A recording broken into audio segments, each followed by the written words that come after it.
Thank you very much, Program Director, and thanks the patron for being a shining light for Africa. When we were together at Codestra in December 2018, I said to myself, can we ever get an African leader who can sit in the midst of academics for 3 days? He's the only one that I know has done that and can do that. And I think he deserves a round of applause for that. Because we can't develop Africa without knowledge and without the right kind of knowledge. And unfortunately, we've had the unfortunate experience of having leaders who don't know either who they are as Africans or the way the global economy functions. I keep saying that we think that the global economy functions as a church where you are your brother's keeper or your sister's keeper. So, but it doesn't function that way. The global economy functions on realist principle of interest maximization. That what can I gain? What can EU gain from Africa? What can China gain from Africa? Today, Africa is like it's a darling of the world. It's not just starting; it has been like that. EU-Africa relation, China-Africa relation, India-Africa relation, America-Africa relation, and you wonder why. We are so stigmatized for being poor, for being corrupt, yet everybody is coming to Africa.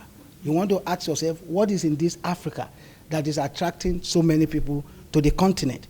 And then, at the Codestra lecture, the patron talked about the threat by the National Security Advisor of the US to China, that they are going to fight China because China is undermining their interest in Africa.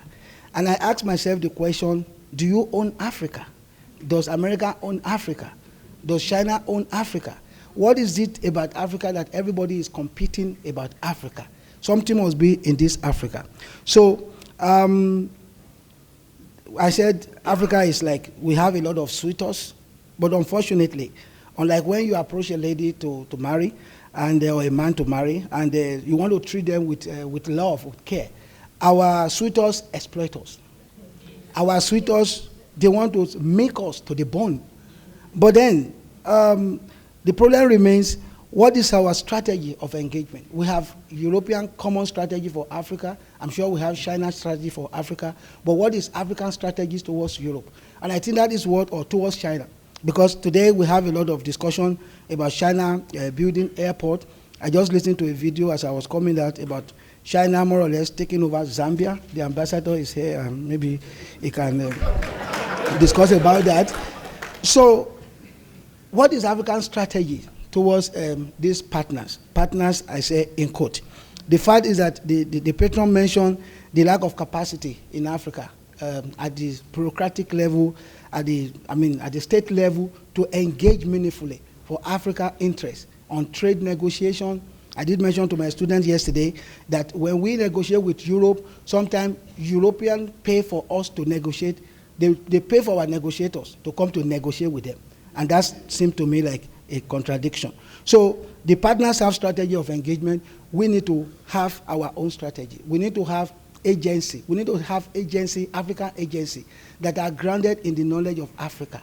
Not seeing the global, the world system as a friendly system is intensely competitive. And this is the message that I took from what the patron is saying, that whether it is at the African Union level, whether it's at the national level, and let's talk about this national level. To what extent can the nation state in Africa compete with the global power?